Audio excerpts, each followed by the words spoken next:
Tonight, we're here to talk about Lao Gao, a guy who's struggling like a mad dog, but he's finally calming down like a new. He had worked at the company for 11 years, and legally he could snag a whopping 700,000. But look at the situation, the company only wants to hand over 300,000. What a comedy. Honestly, they're offering 300,000. If you agree to take it and run, I might just call for labor arbitration. The company isn't even sweating arbitration because they can stall a case for a year. But what really broke Lao Gao was the fact that the very algorithm that cut him was one he wrote himself back in the day. Talk about disrespect for algorithms. His phone rang again, adding to his distress.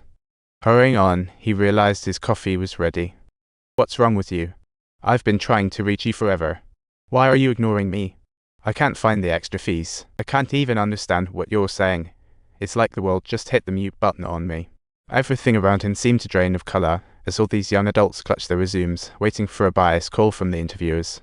Compared to these 20-somethings, Lao Gao was definitely a veteran, having sent out over 1,000 resumes. Yet, he only got one interview.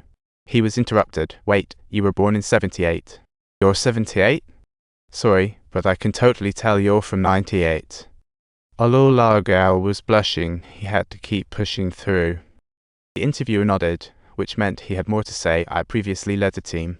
Are we still collaborating? That's not your business. All management issues have been passed on to my programmers. This kind of discrimination left him flustered, and he already knew how the interview was going to end. He didn't tell his family he got laid off, choosing to shoulder the pressure alone. However, he sent a younger colleague with connections to interview at the same company today. Lao Gao tried to explain, hoping to save some pride. That company is truly the king of scams. As the breadwinner, he didn't get the treatment he deserved.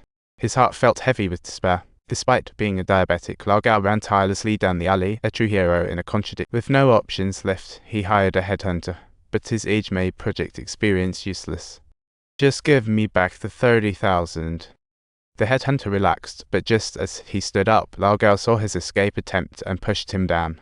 After a bumpy ride of negotiations, they finally got the transfer process rolling, but the guy pulled another disappearing act. Lao Gao chased, but he could never catch up to that guy's instant noodle physique. Talk about a glutton. Can't find a job? Go drive for rideshare or deliver takeout on a construction site. Maybe try finding a restroom. That guy turned and took off, clearly opting for the runaway option. Lao Gao couldn't argue, only sighed helplessly as a wave of weakness hit him. Then, his phone rang suddenly. My dad collapsed and went to the hospital. He fainted trying to save $20 on transportation, and luckily he got to the hospital in time. They managed to save him, but the hospital bills talk about a financial avalanche.